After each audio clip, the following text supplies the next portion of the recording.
ఇది కదా ఆఫర్ అంటే ఇప్పుడు ఎంత కొంటే అంత free. VRA fine silver jewellery, Jubilee Hills check post, Hyderabad. Andhra Pradesh రాజధాని అమరావతిలో దేశంలోనే అతిపెద్ద క్రికెట్ స్టేడియం నిర్మాణానికి అంకురార్పణ అతి త్వరలో జరిగే అవకాశాలు కనిపిస్తున్నాయి. ఎందుకంటే ఇది దేశంలో 1,25,000 మంది కూర్చునేటువంటి క్రికెట్ స్టేడియంని నిర్మించాలనేటువంటి ఆలోచన ఆంధ్ర క్రికెట్ అసోసియేషన్ చేసింది. అయితే ఇది రాష్ట్ర ప్రభుత్వంతో డిస్కస్ చేసిన తర్వాత ఆంధ్ర క్రికెట్ అసోసియేషన్ ఒంటరిగా దీన్ని హ్యాండిల్ చేయలేదనేటువంటి డెసిషన్కి వచ్చిన తర్వాత రాష్ట్ర ప్రభుత్వం బీసీసీఐని అప్రోచ్ అయింది. ఇటీవల షార్జాలో జరిగినటువంటి ఇండియా పాకిస్తాన్ క్రికెట్ మ్యాచ్ సందర్భంగా బీసీసీఐ ఇంటర్నేషనల్ అంటే ఐసీసీ ప్రెసిడెంట్గా ఉన్నటువంటి జైషాతో విద్యాశాఖ మంత్రి నారా లోకేష్ భేటీ అయ్యారు. అక్కడ కూడా ఈ అంశం చర్చకు వచ్చినట్టుగా వెల్లడించారు. అదే క్రమంలో అమరావతిలో ఎక్కడ ఈ నిర్మాణం చేయాలి, ఏ ప్రాంతం అయితే అనువుగా ఉంటుంది, ప్రధానంగా అమరావతిని 9 థీమ్ సిటీస్గా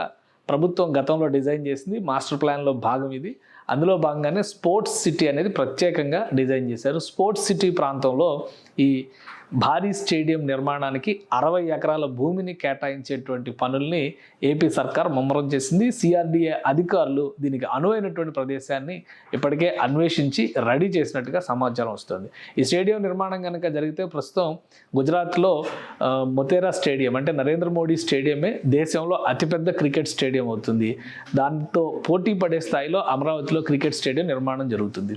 అమరావతిలో మరొక క్రికెట్ స్టేడియం నిర్మాణం అవసరమా, అసలు ప్రభుత్వం చేసినటువంటి ప్రణాళిక ఏ విధంగా ఉంది, ఒకసారి విశ్లేషించేటువంటి ప్రయత్నం చేద్దాం. వాస్తవానికి అమరావతికి సంబంధించినటువంటి వివిధ అంశాలను చూసినప్పుడు స్పోర్ట్స్ సిటీ అంటే 9 థీమ్స్గా ఈ సిటీస్ని డిజైన్ చేసింది రాష్ట్ర ప్రభుత్వం. ఆ 9 థీమ్స్కి సంబంధించినటువంటి సిటీస్ ఒకసారి చూస్తే ఇక్కడ మనం ఇది మ్యాప్, ఇది గవర్నమెంట్ రిలీజ్ చేసినటువంటి మ్యాప్. ఇంకా డీటెయిల్గా కావాలంటే ఇందులో మెన్షన్ చేసినటువంటి అంశాలను ఒకసారి మనం చూద్దాం. ఇది ఈ 9 నగరాలకు సంబంధించినటువంటి డీటెయిల్స్. ఈ 9 నగరాలకు సంబంధించిన డీటెయిల్స్లో ఇక్కడ మనకి చాలా విషయాలు కనిపిస్తూ ఉంటాయి. ఎందుకంటే ఏ సిటీని ఎలా డిజైన్ చేయాలి, క్రీడా నగరం అనేది ఈ కార్నర్ బిట్లో డిజైన్ చేసింది రాష్ట్ర ప్రభుత్వం. అంటే ఈ పక్కనే ప్రభుత్వ పరిపాలనా భవనం అంటే అడ్మినిస్ట్రేటివ్ సిటీ అన్నారు, అలానే ఫైనాన్స్ సిటీ అన్నారు, టూరిజం సిటీ అన్నారు, న్యాయనగరం జస్టిస్ సిటీ అన్నారు. ఇక్కడంతా కోర్టులకు సంబంధించినటువంటి నిర్మాణాలు జరుగుతాయి. ఇటు మీడియా సిటీ, ఇటు నాలెడ్జ్ సిటీ, ఇటు ఆరోగ్య నగరం, ఈ దిగువన ఎలక్ట్రానిక్ సిటీ, ఇట్లా డిజైన్ చేశారు.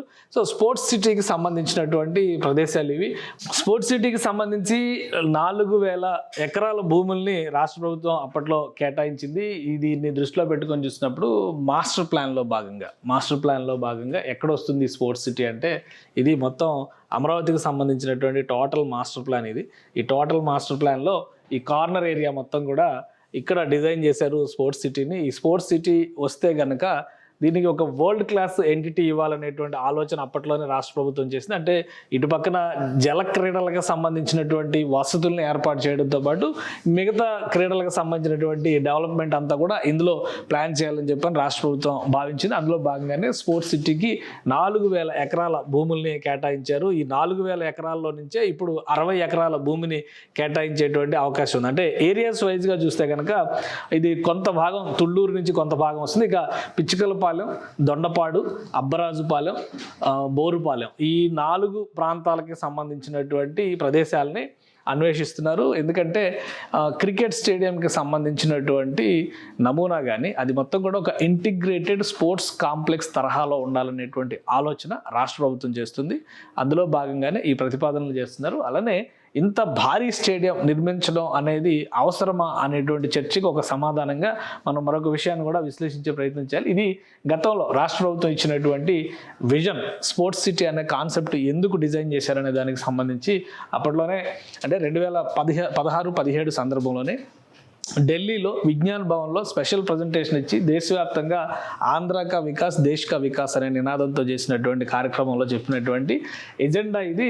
Andhra Pradesh building A world class sports city with in it's upcoming capital Amaravati with the vision to host India's first Olympic games. ఇది 2017లో ఇచ్చినటువంటి విజన్ అనమాట. అంటే అమరావతి నిర్మాణం కనుక గత 5 ఏళ్లలో సజావుగా జరిగి ఉంటే ఒక వరల్డ్ క్లాస్ ఇన్ఫ్రాస్ట్రక్చర్. మనం హైదరాబాద్లో గమనించి చూస్తే గచ్చిబౌలి స్పోర్ట్స్ కాంప్లెక్స్ మొత్తం కూడా గతంలో 2001లో చంద్రబాబు నాయుడు ప్రభుత్వం నిర్మించింది.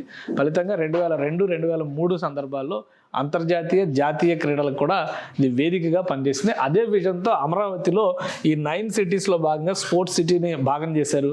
ఆ క్రమంలోనే ఈ విజన్ డాక్యుమెంట్ని ఆ రోజు అక్కడ రిలీజ్ చేశారు. ఇది ఢిల్లీలో జరిగినటువంటి ఈవెంట్లో అప్పుడు రిలీజ్ చేసినటువంటి ప్రోగ్రామ్. వివిధ రంగాలకు చెందినటువంటి స్పోర్ట్స్ పర్సనాలిటీస్ అందరినీ కూడా ఇందులో ఇన్వాల్వ్ చేశారు. అలానే sports authority of India board members దగ్గర నుంచి వివిధ రంగాలకు చెందినటువంటి ప్రముఖులందరినీ ఆహ్వానించి విజన్ ఏ విధంగా ఉండాలనేటువంటి విషయాన్ని ఇక్కడ ఆవిష్కరించింది రాష్ట్ర ప్రభుత్వం. అదే క్రమంలో అప్పుడే ఒలింపిక్ గేమ్స్కి సంబంధించినటువంటి ప్రతిపాదనలు కూడా AP CM Chandrababu Naidu announce చేశారు. ఇప్పుడు 2030 తర్వాత ఒలింపిక్ గేమ్స్ నిర్వహణకు సంబంధించి ఆంధ్రప్రదేశ్, భారతదేశం ప్రిపేర్ అవుతున్నటువంటి పరిస్థితి ఉంది. అందుకనే ఈ విషయాన్ని దృష్టిలో పెట్టుకోవడం ద్వారానే ఈ 4 ప్రదేశాల్లో వచ్చేటువంటి ఇంటిగ్రేటెడ్ స్పోర్ట్స్ కాంప్లెక్స్ని, అంటే ఇంటిగ్రేటెడ్ స్పోర్ట్స్ కాంప్లెక్స్ నిర్మాణం కనుక ఇక్కడ జరిగితే వివిధ క్రీడలకి సంబంధించినటువంటి వనరులు సమకూరడంతో పాటు ఈ 4000 ఎకరాలకి కూడా మొదటి అంకురార్పణ. ఎందుకంటే జస్టిస్ సిటీకి సంబంధించి చూసినప్పుడు ఒక హైకోర్టు బిల్డింగ్ అక్కడ పనిచేస్తుంది. అడ్మినిస్ట్రేటివ్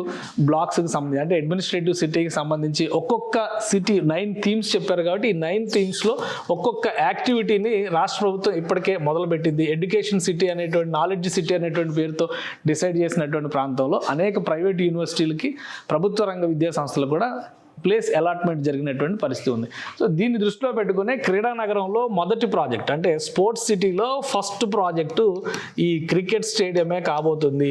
అలానే ఈ క్రికెట్ స్టేడియంకి సంబంధించి ప్రభుత్వం, ఆంధ్ర క్రికెట్ అసోసియేషన్ కొన్ని అంచనాలు వేసింది. 60 ఎకరాల భూమిలో దీన్ని నిర్మిస్తారు. 60 ఎకరాలకి సంబంధించినటువంటి నిర్మాణం అంటే చాలా పెద్ద నిర్మాణం అవుతుంది. అదే ఖర్చు కూడా 800 కోట్ల రూపాయల వరకు ఖర్చు అవుతుందని చెప్పని ఒక అంచనా వేశారు.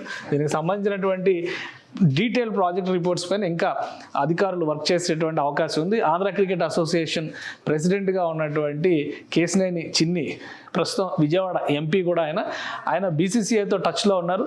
ల్యాండ్ని గుర్తించిన వెంటనే ఈ ప్రాంతంలో ఉన్నటువంటి ల్యాండ్ని, అంటే అబ్బరాజుపాలెం కానీ అక్కడ ఉన్నటువంటి పిచ్చుకలపాలెం కానీ ఆ ప్రదేశాల్లో అనువైనటువంటి ల్యాండ్ని గుర్తించిన తర్వాత టోటల్గా ఈ ల్యాండ్ని బీసీసీఐకి హ్యాండ్ ఓవర్ చేయబోతున్నారు. అంటే బీసీసీఐ ఆధ్వర్యంలోనే ఈ ప్రాజెక్టు జరుగుతుంది. రాష్ట్ర ప్రభుత్వం నుంచి డబ్బులు పెట్టేటువంటి అవకాశాలు తక్కువ ఉన్నాయి కాబట్టి ఇన్ఫ్రాస్ట్రక్చర్ డెవలప్మెంట్ బాధ్యతని రాష్ట్ర ప్రభుత్వం తీసుకుంటుంది. ఆంధ్ర క్రికెట్ అసోసియేషన్తో సమన్వయం చేసుకుంటూ బీసీసీఐ ఈ ప్రాజెక్టు నిర్మించేటువంటి ప్రణాళికని ముందుకు తీసుకెళ్తే, ఎందుకంటే బీసీసీఐ దగ్గర ఉన్నటువంటి ఫండ్స్ రీత్యా కానీ ఇతర దేశాల నుంచి ఉండేటువంటి సంబంధాలు రీత్యా కానీ బీసీసీఐ అయితేనే ఈ ప్రాజెక్ట్ హ్యాండిల్ చేయగలదనేటువంటి ఆలోచనతో ఏపీ ప్రభుత్వం ఉంది. అందుకనే ఫస్ట్ ఫేజ్లో ల్యాండ్కి సంబంధించినటువంటి ఐడెంటిఫికేషన్ జరిగింది. ఈ ల్యాండ్ని బీసీసీఐకి బదలాయించేటువంటి ప్రయత్నం అతి త్వరలోనే, బహుశా ఒక నెల రోజుల్లోనే ఈ ప్రక్రియ పూర్తయ్యేటువంటి అవకాశం ఉంది. ఆ తర్వాత ప్రణాళికాబద్ధంగా బీసీసీఐ 3 నుంచి 4 సంవత్సరాల్లో దీన్ని డెవలప్ చేసేటువంటి బాధ్యతను తీసుకుంది. అయితే ఇక్కడ ఇంకొక ప్రశ్న కూడా వస్తుంది. ఆల్రెడీ విజయవాడ సమీపంలో, అంటే మంగళగిరిలో ఒక ఇంటర్నేషనల్ క్రికెట్ స్టేడియం నిర్మాణంలో ఉంది. దాన్ని పూర్తి చేయకుండా ఎందుకు ఇంత పెద్ద ప్రాజెక్ట్ తీసుకున్నారు? వాస్తవానికి మంగళగిరిలో నిర్మాణంలో ఉన్నటువంటి స్టేడియం ఒక 30 నుంచి 40 వేల మంది ప్రేక్షకులు కూర్చునేటువంటి స్టేడియం. 4 నుంచి 5 కోట్లు ఖర్చు పెడితే ఆ స్టేడియం పూర్తి స్థాయిలో రెడీ అయ్యేటువంటి అవకాశం ఉంటుంది. అయితే గత ప్రభుత్వం దీనిపైన పెద్దగా శ్రద్ధ చూపించకపోవడం, ఆంధ్ర క్రికెట్ అసోసియేషన్లో ఉన్నటువంటి అప్పటి బోర్డు మెంబర్స్ కూడా దీన్ని పట్టించుకోకపోవడం వల్ల పూర్తిగా అది ఆగిపోయింది. దీంతో పాటు విజయవాడలో మరొక చిన్న స్టేడియం ఉంది. అయితే ఆ స్టేడియంని ప్రభుత్వ కార్యకలాపాల కోసం ఉపయోగిస్తున్నారు. ఇందిరాగాంధీ మున్సిపల్ స్టేడియంకి సంబంధించి అక్కడ కూడా ఒక గ్యాలరీ వ్యవస్థ ఉంది. అయితే అది చాలా చిన్న స్టేడియము. ఇక ఆంధ్రప్రదేశ్లో ఒక ఇంటర్నేషనల్ స్టేడియం అంటే ఒక విశాఖలో మాత్రమే ఉంది. సో విశాఖతో పాటు అమరావతిని కూడా అంతర్జాతీయ స్థాయిలో క్రీడా వేదికగా మారాలంటే కనుక క్రికెట్ స్టేడియం వస్తే ఓవరాల్గా అన్ని రకాల క్రీడల డెవలప్మెంట్కి ఒక గేట్వేగా పనిచేస్తుందని చెప్పి ఆంధ్రప్రదేశ్ ప్రభుత్వం భావిస్తుంది. అందులో భాగంగానే దీనిపైన ఒక క్లారిటీ వచ్చేసింది. 60 ఎకరాల భూమిని ఆల్రెడీ ఈ ప్లాన్లో ఉన్నటువంటి ఏరియాలో ఐడెంటిఫై చేసినట్టుగా తెలుస్తుంది. అంటే మొత్తం మీద ఈ సర్కిల్లోనే వచ్చేటువంటి అవకాశం ఉంది. ఎందుకంటే ఈ స్క్వేర్ ఏరియా మొత్తాన్ని కూడా 4000 ఎకరాల భూమిని ప్రభుత్వం స్పోర్ట్స్ సిటీగా డిసైడ్ చేసింది కాబట్టి ఈ ప్రాంతంలోనే ఒక 60 ఎకరాలు కేటాయిస్తారు. మ్యాక్సిమం ఇటు క్రికెట్ అంటే కృష్ణానదికి అతి సమీపంగా ఉండేటువంటి ప్రదేశాన్ని చూడొచ్చు, లేదా ఇటు సైడు అబ్బరాజుపాలెం నుంచి దొండపాడు మధ్య అయినా కానీ ఈ ప్రాంతాన్ని పరిశీలించేటువంటి అవకాశాలు ఉన్నట్టుగా తెలుస్తుంది. ఈ ప్రాంతంలో 60 ఎకరాల భూమిని రెడీ చేశారు. ప్రాజెక్ట్ నిర్మాణానికి సంబంధించినటువంటి ప్రణాళికల పైన కూడా రాష్ట్ర ప్రభుత్వానికి, ఆంధ్ర క్రికెట్ అసోసియేషన్కి, బీసీసీఐకి మధ్య త్రైపాక్షిక ఒప్పందం కుదరడానికి అవకాశాలు ఉన్నాయి. ఒక్కసారి ల్యాండ్ హ్యాండ్ ఓవర్ చేసిన తర్వాత బీసీసీఐ పూర్తి స్థాయిలో దీనిపైన అధ్యయనం చేస్తుంది.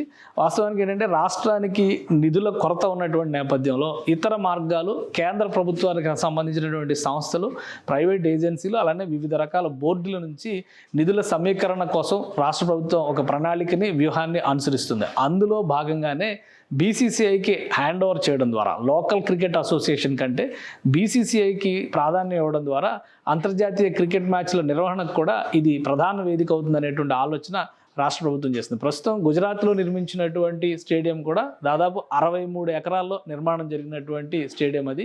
ఇప్పుడు అందుకనే 60 ఎకరాలని కేటాయించడంతో పాటు 800 కోట్ల రూపాయల అంచనా వ్యయంతో ఈ ప్రణాళికని సిద్ధం చేస్తున్నారు. సిఆర్డిఏ అలానే బీసీసీఐ మధ్య ఈ ప్రాథమిక ఒప్పందాలు పూర్తయితే కనుక ఈ ప్రాంతంలో ముఖ్యంగా స్పోర్ట్స్ సిటీకి సంబంధించి మొదటి అంకురార్పణ క్రికెట్ స్టేడియం ద్వారానే జరిగే అవకాశాలు కనిపిస్తున్నాయి.